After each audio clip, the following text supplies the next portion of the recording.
Hey guys, if you're new to Deception Bytes, hit the like and subscribe button and be sure to hit the bell to be notified of future videos. If you wish to support the channel, the links are in the description below. Now, fasten your seatbelt. Here we go. Okay guys, I'm back and it is Thursday, June 20th and it's 8:21 p.m. I'm not as early as I was yesterday, but I'm not as late as I usually am. So we do not have any Q posts, but lots of Q news, and that's what we're going to get into next. Now tomorrow, I will probably be posting around the same time that I am tonight because I do have to go out of town earlier in the day. So just so that you know when to expect me. And let's get on to the news. Now we've got all sorts of wild, wacky, and wonderful things to cover tonight. So just sit back and enjoy it. Put your feet up. Have a coffee. Speaking of coffee, thank you to you guys that throw me one every once in a while. It's always a pleasure, and it makes me happy and it helps me keep doing what I'm doing. So I do appreciate that, and thank you. And let's just dive in here anywhere. Yeah, anywhere. I don't know what I'm saying. Don't listen to me. Okay, let's go here.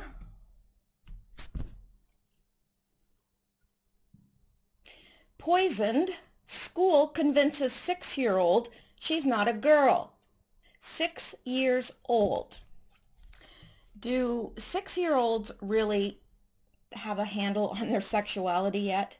And is that not very abusive to say to a child, you're not a girl? Girls will be boys and boys will be girls. It's a mixed up, muddled up, shook up world.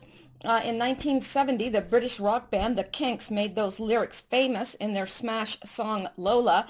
Now, nearly half a century later, the words could not ring more true as one family is taking legal action after their 6-year-old daughter was convinced by her school teacher that she, in fact, was not actually female. The case is breaking ground in Ontario, Canada, where a grade 1 teacher in the Devonshire Community Public School, part of the Ottawa-Carleton District School Board network, was teaching elementary kids about gender fluidity. Yeah, elementary school kids. The family has taken its complaint to the Provincial Human Rights Tribunal for creating a poisoned environment. Good luck with that. I would say if this was the States, they might have a very good chance of winning. Not here. I'm just saying. According to Post Millennial, the teacher, identified only by the initials JB, initiated the lessons to accommodate a child in the class who had expressed interest in self-expression as the opposite sex. The teacher showed videos in class from the YouTube channel Queer Kid Stuff as visual aids. The Post-Millennial noted the video contained statements such as some people aren't boys or girls, and there are people who do not feel like a she or a he and therefore might not have a gender. According to the girl's feedback to her mother, the teacher told the children that there is no such thing as girls and boys, and girls are not real and boys are not real. After 2 months of being indoctrinated, the young girl identified only as N spontaneously and repeatedly asked her parents why her identity as a girl was not real, the report said. She asked if she could go to a doctor about the fact that she was a girl. The girl's parents removed her from the school and placed her in a class where she's no longer questioning her gender. The Post-Millennial says that last October, Anne reportedly told her mother, this table is real and this fan is real, and even if the fan was made out of cardboard, it is still real. The family is seeking $5,000 in general damages and a judgment that requires the school board to not devalue, deny, or undermine in any way the female gender identity. In addition, the Buffones seek mandatory notice from teacher regarding any gender identity lessons in the future, in the East or future, including the teaching objectives and the materials that will be or have been used for such lessons.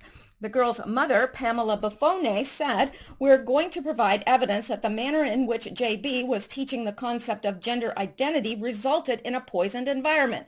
The principal further exacerbated the situation in that the only option provided to us was to remove our daughter from the classroom for these lessons, which is exclusionary treatment.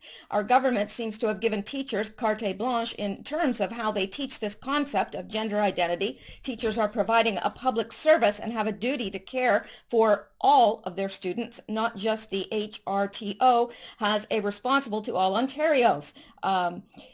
I think the case is a good example of why we need to set ideology aside when dealing with human rights. So you see, California isn't the only place dealing with these issues.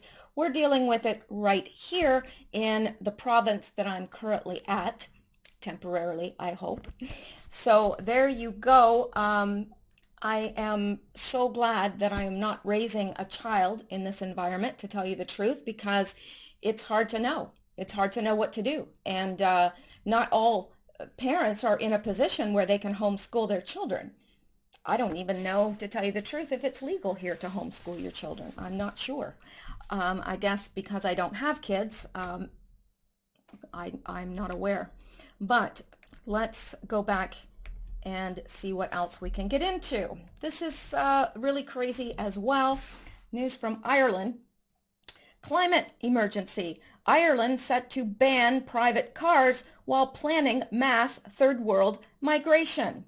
Well, let's check back in 10 years and see how that works out for them. Probably not well. Just ask us here in Ontario. Canada has all of the refugees worldwide. We've taken in 30% of all of them.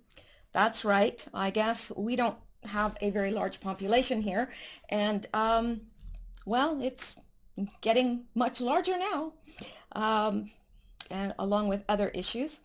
Drivers will be forced off the roads in Ireland and the population packed into higher density cities. Doesn't this sound like Agenda 21? Does to me. Under long-awaited climate plan, which will revolutionize people's lifestyle and behaviors, according to local media. Nudge policies such as huge tax hikes, as well as bans and red tape outlined in the plan, will pave the way to a vibrant Ireland of zero carbon emissions by 2050, according to the government, which last year committed to boost the country's 4.7 million strong population by a further million with mass migration. In order to avert a climate apocalypse, the government plans to force people out of private cars because they are the biggest offenders for emissions, according to Transport Minister Shane Ross, whose proposals, which include banning fossil fuel vehicles from towns and cities nationwide, are posed to cripple ordinary motorists, local media reports.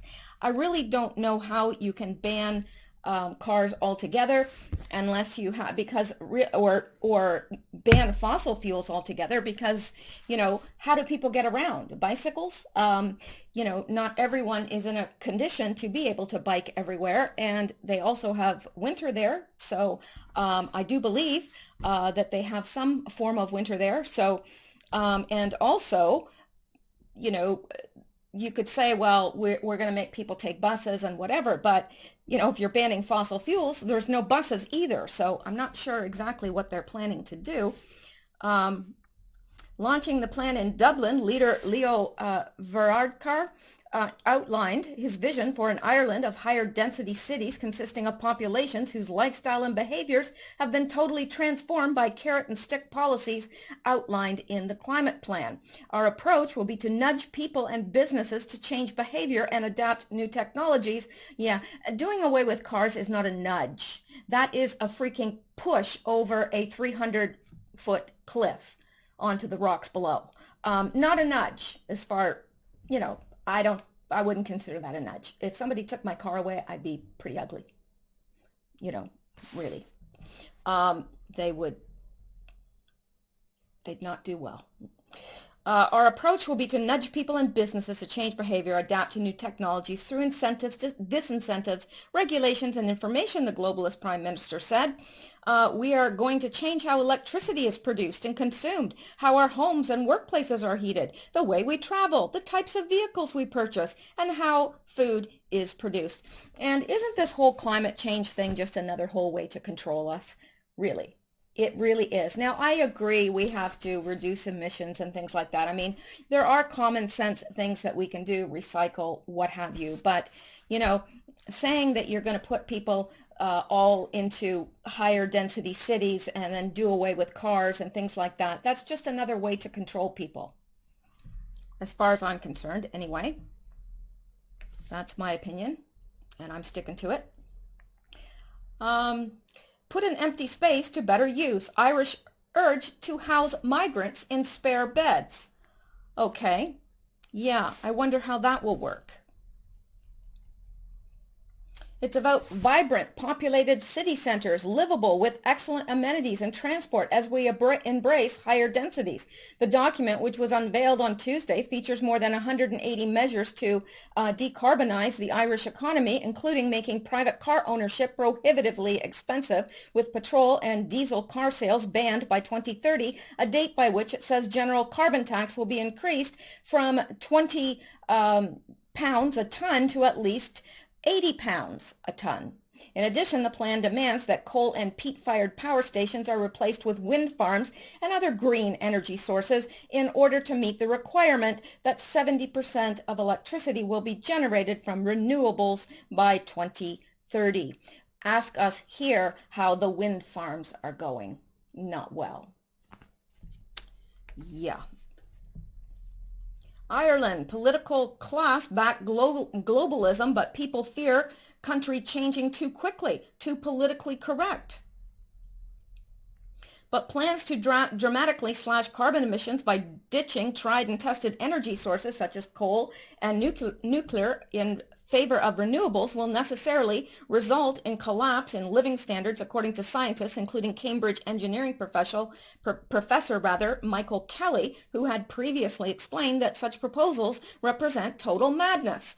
In energy terms, the current generation of renewable energy technologies alone will not enable a civilized modern society to continue, he asserted in a peer-reviewed paper published in 2016, pointing out that renewables such as solar, wind, and hydropower supply just 7% of electricity needs globally. 7% of electricity needs globally, while the rate at which fossil fuels are growing is 7 times that at which the low-carbon energies are growing.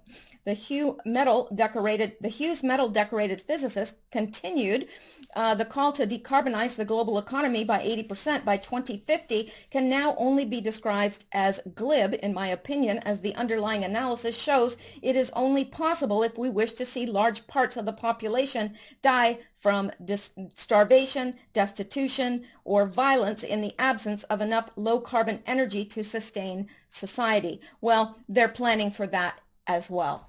That has always been in the works. Agenda 21, they're going to usher everybody into cities. Our lives are going to be even more controlled than they are now, and they wish to reduce the world population by a lot. All right. Ireland launches police hijab, claims diversity deficit, a time bomb making migrants radicalize. Yeah, Ireland, they're having some problems there, as are most countries that are embracing globalism. They all seem to not be doing well. Gee, I wonder if there's a theme there. Maybe. But these people are too dense or too evil to recognize it. All right, let's go on here. And I got this from Twitter. I haven't followed this person or persons, Majestic 12. I don't know who they are. Don't know much about them, but I thought this was interesting. The plan required Nxivm to be prosecuted prior to going after Hillary. 100,000 plus sealed indictments, mass arrests happening soon under the guise of rounding up illegal immigrants. Oh, we are deporting them too. You asked for mass arrests, full panic mode. Alexandria Ocasio-Cortez comments, role-playing. Now, I happen to agree with this. I think that when they're rounding up the immigrants, they are also going to be rounding up those that have indictments, because I think that it will be it'll be more conducive to keeping it hidden and undercover if they can say, oh, it's just, the illegals are going after. That's what I think. I think it's going to start in July. I think after July 4th, that is when I think that it's going to start happening. I think that there is something world-changing that's going to be announced on July 4th. I don't know what that is. I think that there are some possibilities. I think it could be that JFK Jr. is alive.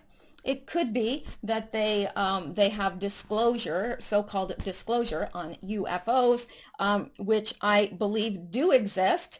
I do believe in UFOs. I just don't believe in aliens. I think the aliens are demons, and it's interesting that those people that claim they've been abducted by aliens and those people that have actually seen demonic entities, they look the same.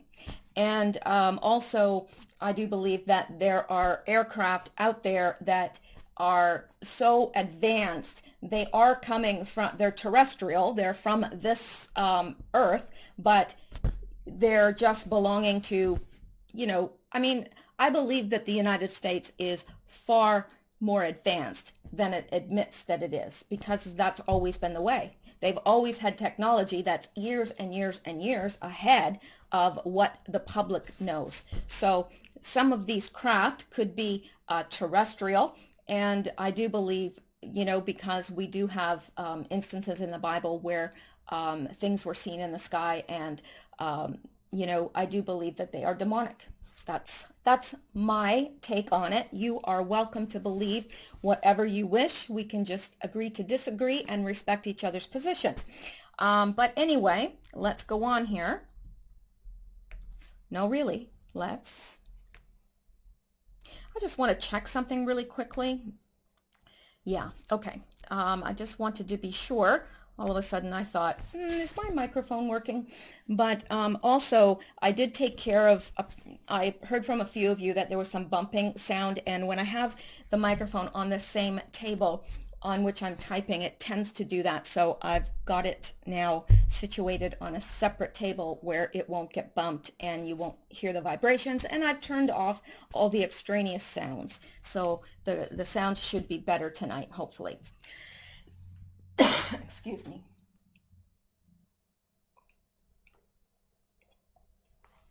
Nothing better than lemon water. I wish I could grow lemons here. Anyway, let's look at this. From the Daily Mail, exclusive. Dalai Lama was paid $1 million. Yeah, $1 million to endorse women branding sex cult after secret deal between Buddhist celibate U.S. emissary and his Nxivm billionaire lover. Yeah, that's that's a mouthful, number one, and it's pretty gobsmacking if you ask me. You didn't, but if you did, that's what I would have told you. And there's a lot more to this, and here's something I'm a little bit perplexed about. Hello, Sammy. They're not mentioning the child trafficking aspect of Nxivm. Why? Why are they always calling it a sex cult? Which it is. It is a sex cult. They did abuse women. They branded them. They sexually abused them. They brainwashed them. Yes, but they also trafficked. They trafficked women. You just don't hear that brought out much. Why is that? I don't know. Even the stuff that is coming out in the news, I think, is probably pretty tame, considering what actually went on. But that perplexed me a bit. Why aren't they bringing out that aspect? Is there a reason? I don't know. All right. Buddhist leader, the Dalai Lama, was linked to Nxivm, the controversial self-help organization described by former members as a sex cult. He spoke at an event in Albany, New York in 2009 and put a Tibetan scarf around the neck of its founder, Keith Raniere, in what was said to be a victory for Nxivm. DailyMail.com can disclose the Dalai Lama was given $1 million to spend on causes he backs in return for attending the function. The deal to get him to go was made by Sarah Bronfman, a billionaire heiress to the Nxivm fortune, and Lama Tenzin Gyaltsen, head of the Dalai Lama's U.S. trust. But Bronfman and Lama Tenzin face claims that they were lovers, even though the Buddhist cleric took a vow of chastity.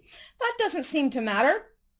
You know, look at all the Catholic priests that took vows of chastity, but they think that it's okay to rape young boys.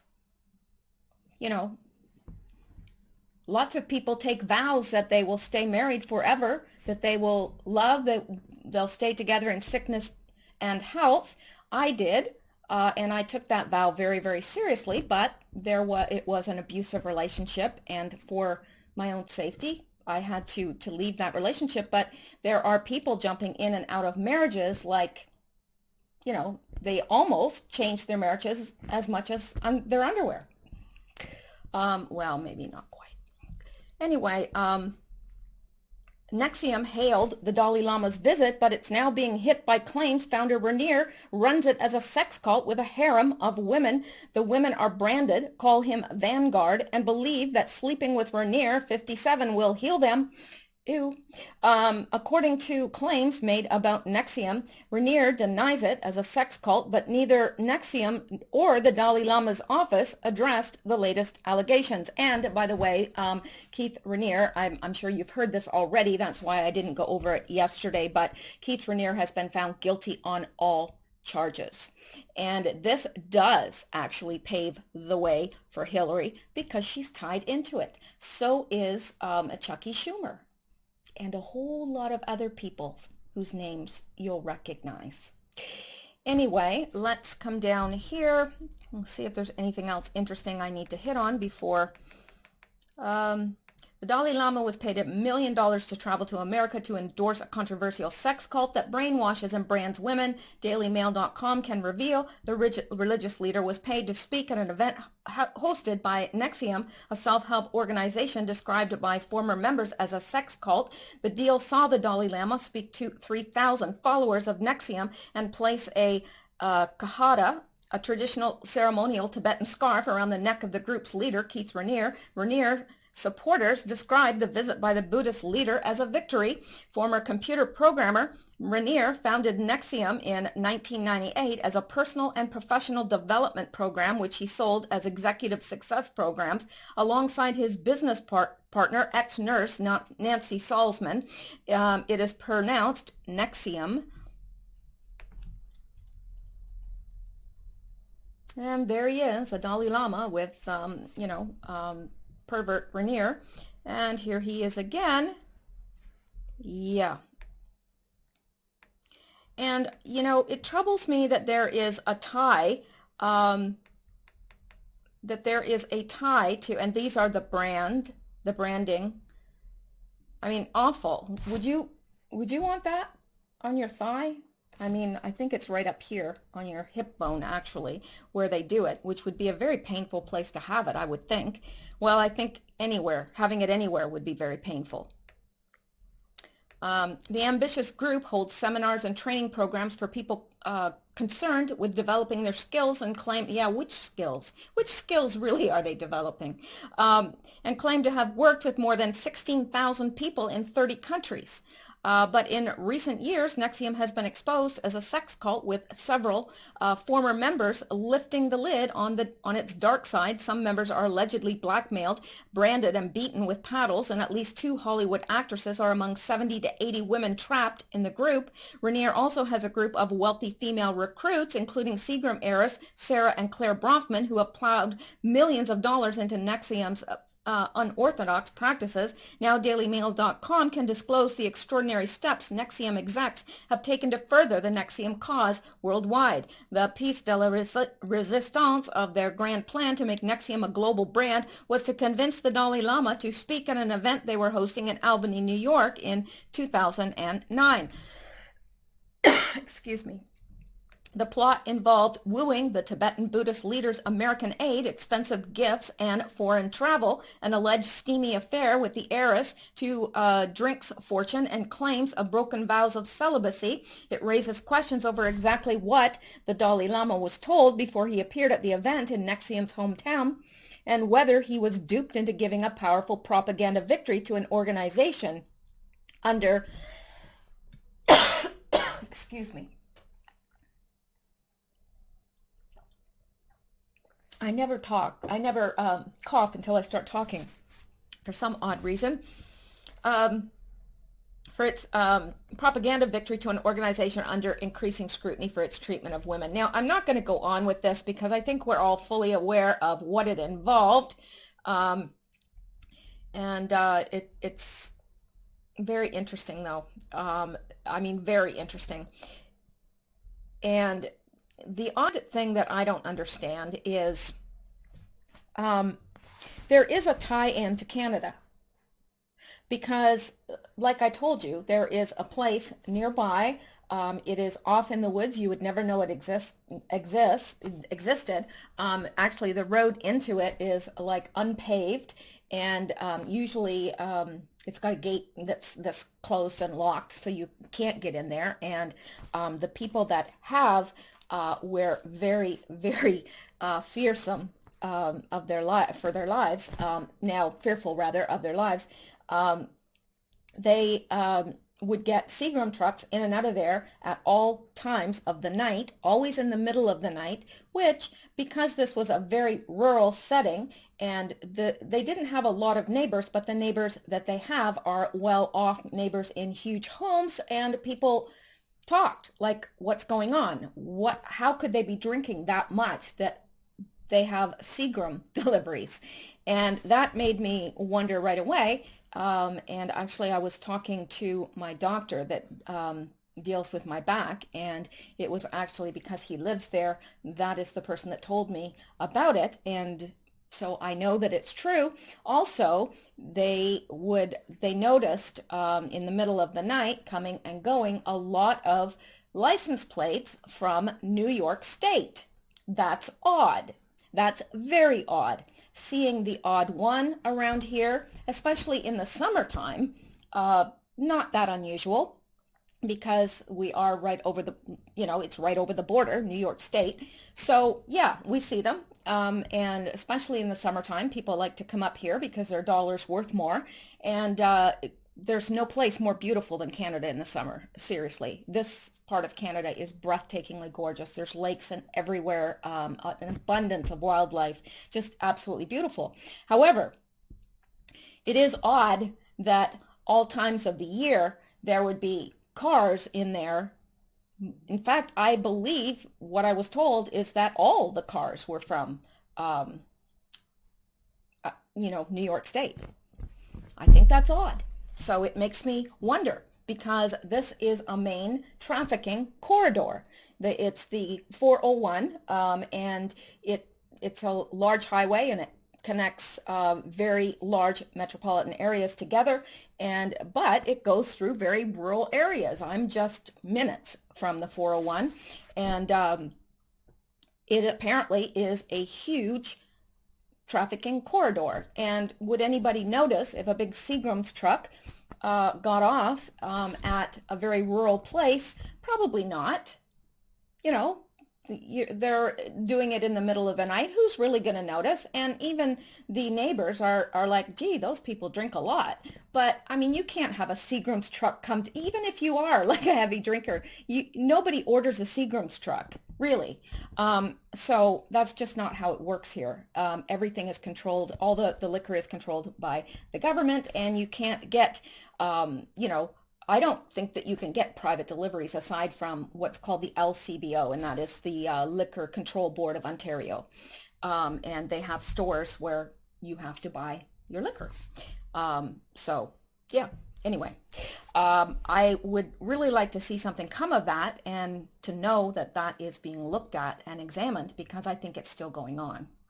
To tell you the truth, it has changed ownership, I know that, but I do still think there is something untoward happening there. And for the sake of those involved, I would like to see that investigated.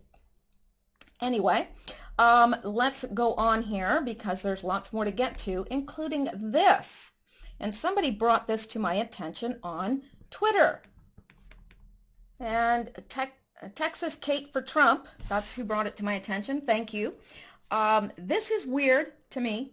Very weird. Now, those of you that have been into this kind of stuff and have been awake for a long time know about the movie Soylent Green and what it's about. It's about them putting human, DNA and human meat into the food supply, and they called it Soylent Green. And one of the famous lines was, the star says, "Soylent Green is people." So I think most people have either have watched the movie, heard about it, or at least seen all the memes from it, because there are so many memes out there on Soylent Green. Well, this is an actual ad. And don't tell me that the advertisers were completely ignorant of what this means. I don't believe it. Along the lines of the Washington State dead body fertilizer, which, by the way, has passed. That has passed. So there will be fertilizer. There will be people used as fertilizer. Yeah. Grandma now, you can just have her decompose in this special way and made into fertilizer. All right, not what I would want to see for my loved ones, but hey, saw this ad in the coupon section of the newspaper. Ugh, they named it Soylent, and the background is green. Keep up the great work. All right, so here it is, and apparently this is some sort of, it's a ready-to-drink, it's chocolate, it's called Soylent. It has 20 grams of plant proteins, 36 essential nutrients, 6 delicious flavors. Yeah, one of them's called Cannibal. I'm just kidding. I don't know what the flavors are, but, I don't know. I don't know if grandma's in there or what. I don't know. It says with and without caffeine. So now you can drink your people with or without caffeine. I prefer my people. No, I don't at all. No, I think I'll pass. Yeah, why? Who would do that? Seriously. Do they think that because cannibalism is so in now that people will buy it because, it's a joke and I don't know. Soylent. Really. Fuel good. Fuel complete. And the background is green. Interesting, if you ask me, downright fascinating, and a little terrifying. Okay, now let's look at this. No, really, let's. Okay, busted. Clinton, Arkansas, and this, oh, I'm sorry. I hit the microphone. Busted. Clinton, Arkansas friend, Richard Mays exposed as top Nxivm cult member. Oh, I'm shocked. No, I'm not, but I really find this rather disgusting. A cup of this before bed burns belly fat like crazy. Do you believe that? Because if you do, then you deserve to be a Democrat. Okay. Now, this is something else I want to say. So I'm going to. Think about Sarah Huckabee Sanders. And now she's going to be running for, I think, governor of Arkansas. Now, does that make any of you go, Because it does to me. Why? I wonder if it's part of finding out the nitty-gritty on what happened in Arkansas with the Clintons. I don't know. Maybe I'm just a little bit too paranoid. Not paranoid, but whatever. Maybe I'm too much into conspiracy, but I just think it's odd. She was doing a wonderful job as press secretary. And I just think it's odd that she quits all of a sudden and says she's going to go into politics. I mean, she's already in politics, but you know what I mean. I don't know. And did so with Trump's blessing. I would have thought that Trump would have said, you know, you want to stay at least, you know, it's just 6 more years. And then, you know, I don't know. But that's how I think about it. Anyway, Bill and Hillary Clinton's close friend, Richard Mays, a former justice of the Arkansas Supreme Court, participated in an interview with Nxivm cult leader Keith Raniere that has now been scrubbed from the internet by Raniere, who stands trial for sex trafficking from Mexico. Keith Raniere has removed the video from YouTube and elsewhere, citing a copyright claim.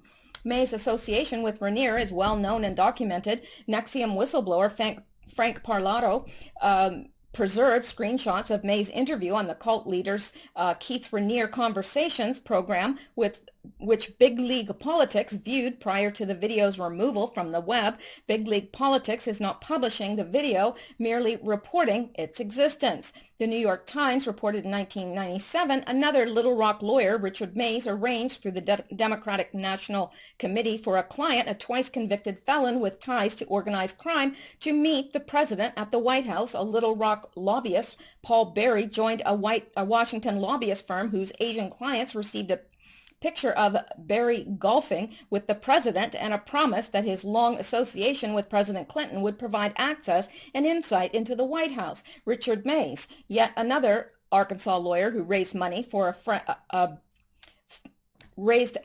and befriended Governor Clinton in Little Rock, also came to Washington in 1993. He joined a lobbying firm, Cassidy and Associates. I'm sure Richard had a number of contacts with the White House, said Tim Dixon, a spokesman for Cassidy, which no longer employs Mays. Among the clients Mays assisted was Eric Wynn, a twice-convicted felon with ties to organized crime. Through Mays, Wynn attended a White House coffee with the president, which was arranged by the Democratic National Committee. Former Nxivm whistleblower Joseph O'Hara told Big League Politics that Mays was near the top of the cult. Former Nxivm whistleblower Joseph O'Hara told Big League Politics that, okay, I'm sorry, I just read that. I don't know.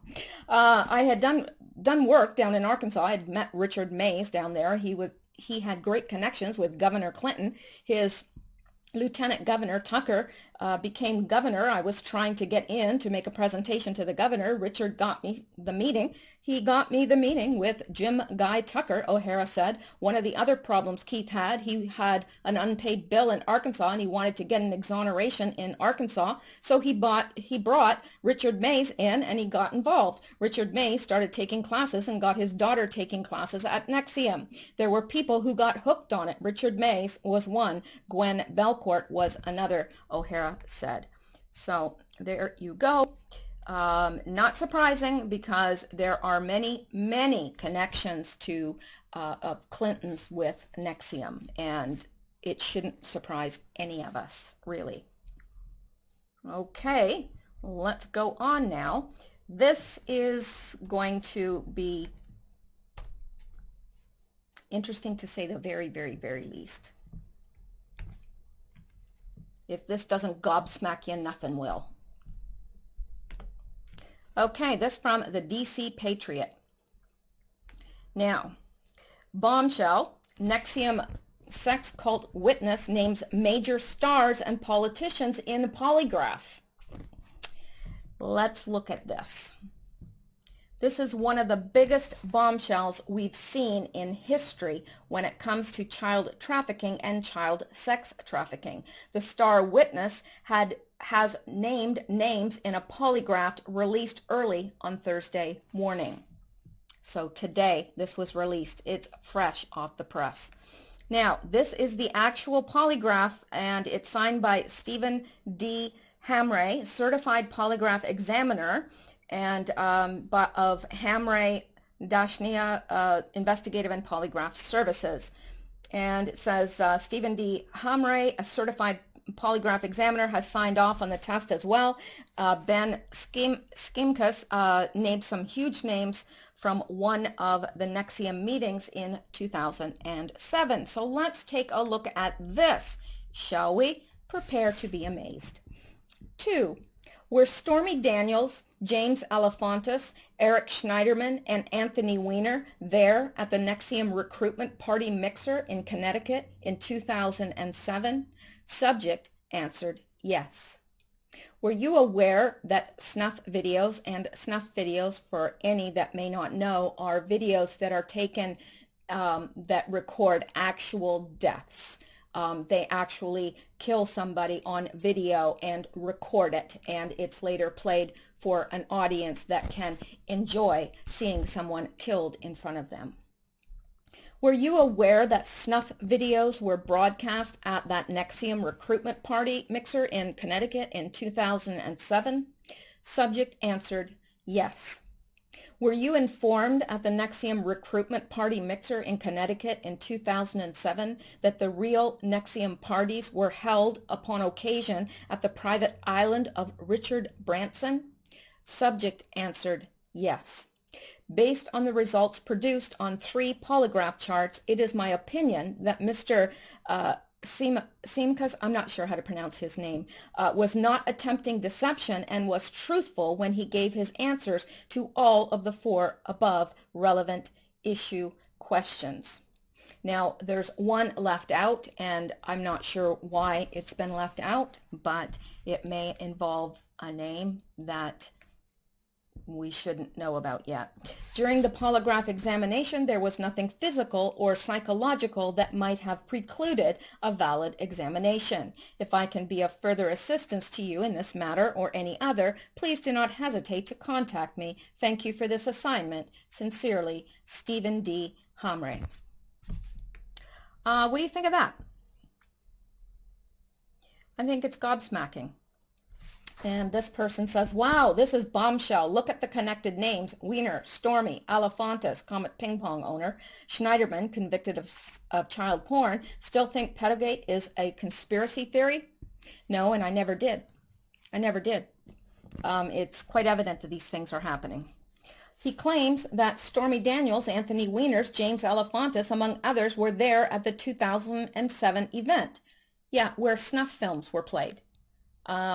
So Stormy Daniels isn't just a porn star. She's into some very sick things. What does this mean? It's going to be interesting to see how the Justice Department handles this situation. Will they pursue justice in an unpopular mainstream media topic known as Pizzagate? I'd like to know that myself, to tell you the truth. But there's just, don't say nothing's happening, people, because there are things happening. You know, I can't believe I'm seeing it in papers every day about child traffickers being taken down. I don't think we've ever seen this amount of people indicted for child trafficking and sex crimes. All right. Let's go back now and see what else, because yes, there's more. Okay, this is old news now. Co-founder, oh, no, it's not. No, it's not, sorry. The co-founder. Hang on here. Let's go get to this. Nxivm co-founder expected to plead guilty. I don't think she has any other choice, really, because there's so much evidence against her.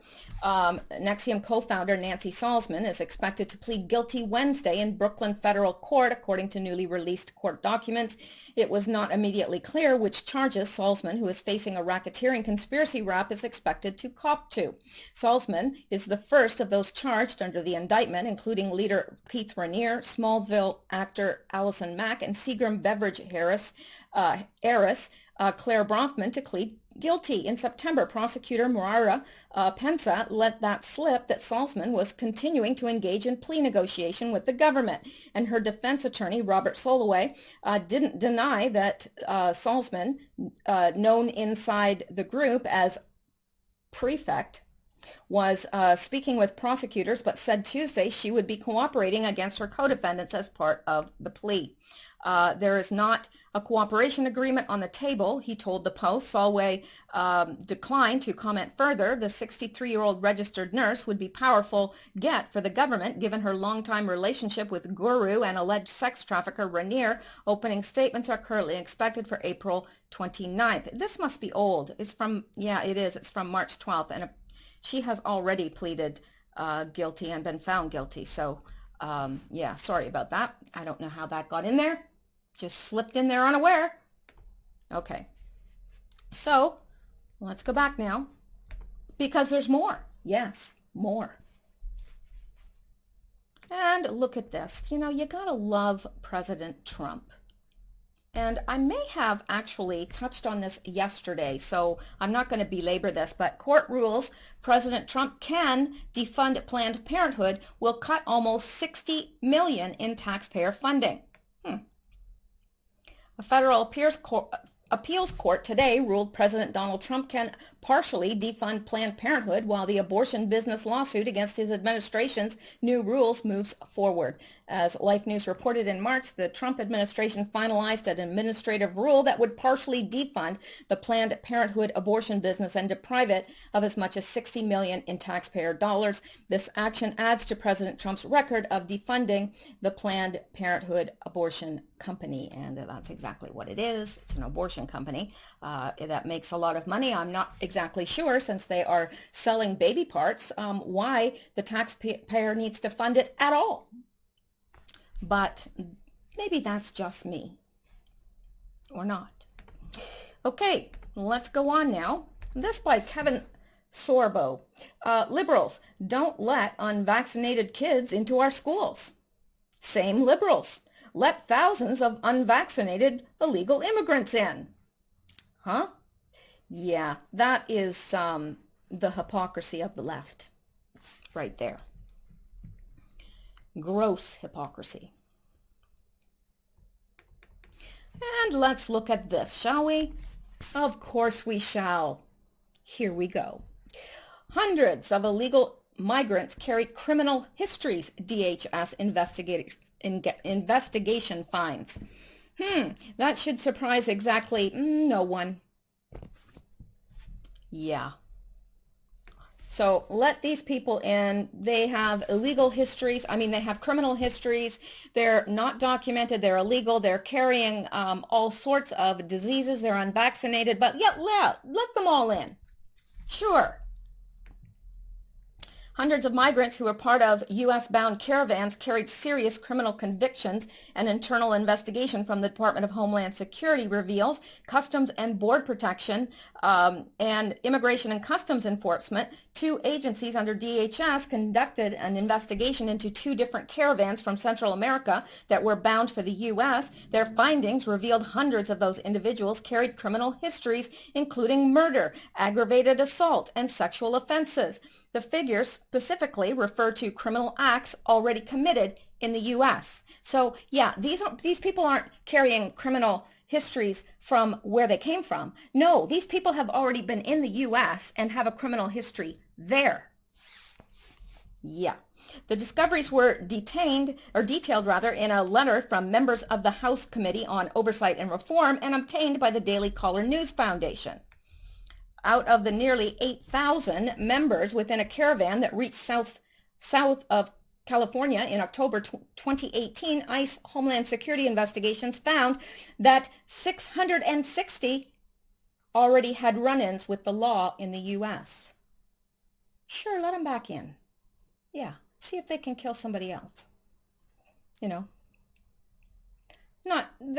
Okay, well, only 3 of them were convicted of murder, but of those, nearly 40% were convicted of assault or aggravated assault with a deadly weapon.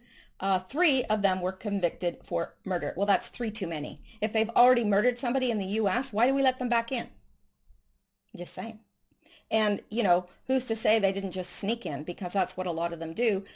You'll find out that they've killed somebody and they've been deported like 3 or 4 times, but they just come right back in. ICE Homeland Security investigations also tracked a migrant caravan from Honduras in January 2019 Of the more than 3,300 individuals in the caravan, 860 were found to have criminal histories in the U.S., including 30 convicted of sexual offenses, 20 convicted of assault and aggravated assault, and 1 convicted of attempted murder. These incidents are continuing, the letter read. CBP is currently monitoring another movement of several groups ranging in size from 1,000 to 4,000 in the Mexican state of Chiapas and Veracruz. The documents did not specify how many migrants are believed to have criminal records. Well, and I'm not going to go on with that. I think we get the drift. And I think that we all know this anyway. I think even without them coming out and saying, well, we've done a study and this is what we find, we already know that a lot of these people have criminal histories. Okay. And this from Amazing Polly, and she is responding to Global News Canada. Canada took in approximately 30% of all resettled refugees last year, the UN says. Well, good for Canada. And Amazing Polly says 30% of all refugees in the world came here last year. Is there a country with a higher number than this? Probably not. Don't know what the percentage is in the U.S., but I bet you it's not 30%.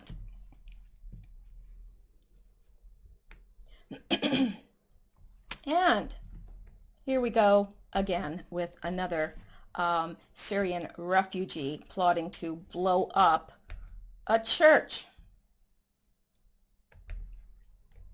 Come on. Hang on here. Oh, I think I'm going to have to do it this way. I definitely want to get to this because it's important.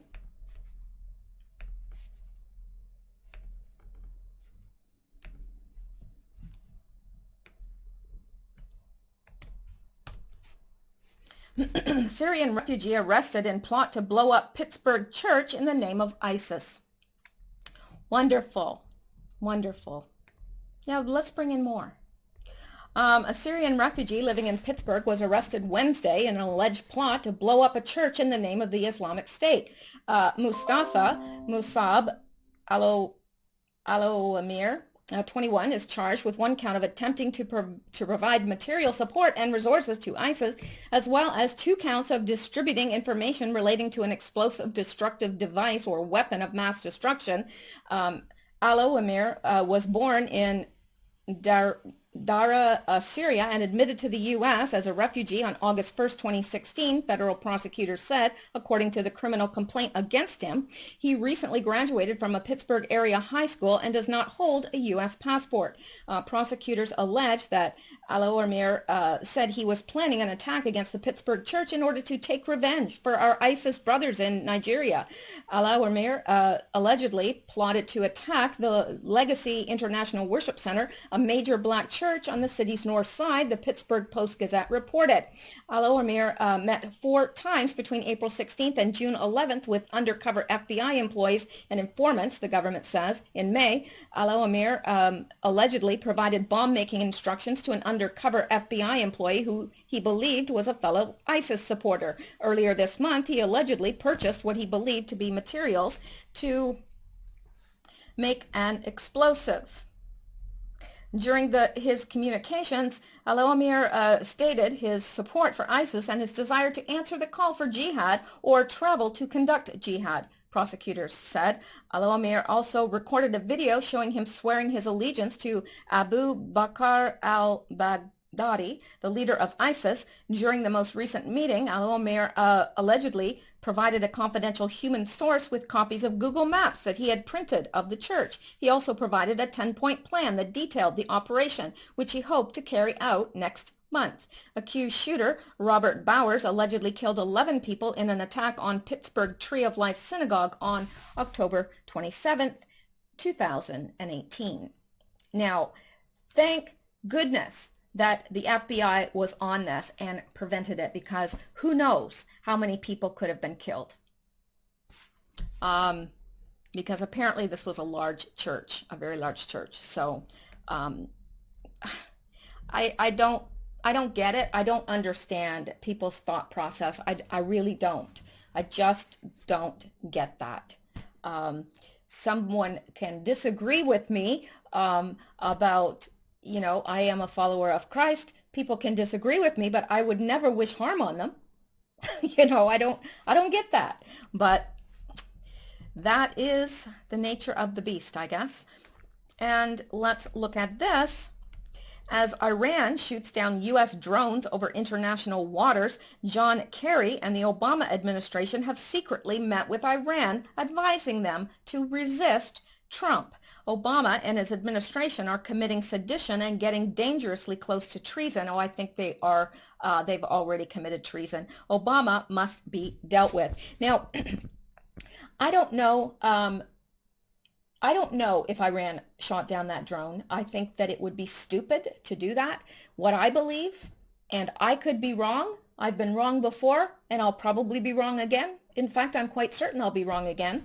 But I believe that this could have been done by the deep state to get us into war. That's what I believe. Now, whether I'm right about that or wrong, I don't know. But I think it would be suicidal for Iran to do that, and they know that. So that is my take on it. Whether I'm right or whether I'm wrong is, remains to be seen, but that is my take on it now. You can agree or disagree, and leave comments below. You're always welcome to disagree. I'm not gonna remove a comment because you disagree with me. Now, if you start using foul language and are really abusive, then yes, I will remove that. But I don't remove people that just simply disagree. Senator Warren has reintroduced the Refund Equality Act, a bill that would allow same-sex couples to amend past tax returns and receive refunds from the IRS. How do you feel about that? She's trying hard, isn't she? She's trying to get the the LGBTQ people on board with her when she was marching in the parade, the Pride Parade and everything, and now coming out with this. She wants to introduce this. Also, she wants to forgive all of student debt, student loan, so she gets the students and the younger people on board with her. So I don't know. She's trying really hard. Yeah. For years, the IRS banned same-sex married couples from filing joint tax returns and saving on their taxes. Senator Elizabeth Warren is trying to correct that. I mean, can't we just correct it going forward? And I would assume that it is already corrected because these people are able to be married. So I would assume that they can now file. But anyway, I mean, I would like to be able to claim my cat as a dependent, because if anything has cost me money, it is Sammy.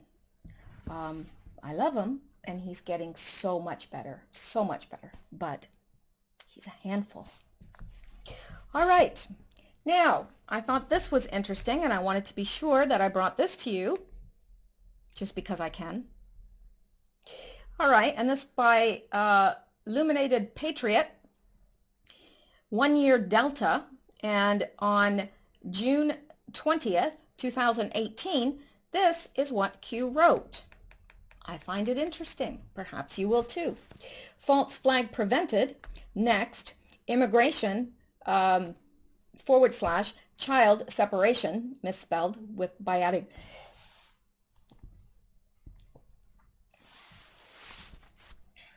child separation, narrative change, critical, identify talking points, distract, IG report, hearings, Korea, and then Iran next. Regime in trouble, people awake, projection, these people are sick, winning, Q. So that is 1 year Delta, and it's interesting that Iran is there, Iran next. So I don't know. Could be something to that. Might not be. Could be coincidental, but you know what Q says. There are no coincidences. Now, there are lots of coincidences, I think, but perhaps not when it comes to this stuff. Now, that is it for this evening, and I'm not going to be doing another one tonight because I do have to get up at the crack of stupid tomorrow. But I will be back tomorrow evening. It will probably be around the same time, if not slightly earlier. So you can expect me then, and I will be back. And thank you guys so much for joining me. I appreciate your comments and your encouragement and just being who you are. And I'm glad that you guys show up, because otherwise I'd be kind of lonely just sitting here by myself, you know, just me and Sammy. Yeah, that's no fun. So anyway, you guys have a wonderful evening. I hope you sleep well, stay safe, and always keep, well, look at that. Look at that. Look at that. I didn't even know that my bra strap was hanging out like I'm some sort of floozy. That was my mother's favorite word growing up. You're not going out looking like a floozy. Yeah, I had to button up to here. Anyway, that's it for tonight. I will see you guys tomorrow night, hopefully. Lord willing, and the creek don't rise. And if they do, because of the creek, see, I learned this from a viewer. See the things that you learn? I learned from you guys just as much as you learn from me, probably more, because there's more of you. But it's the Creek Indians that refers to, not actually a creek.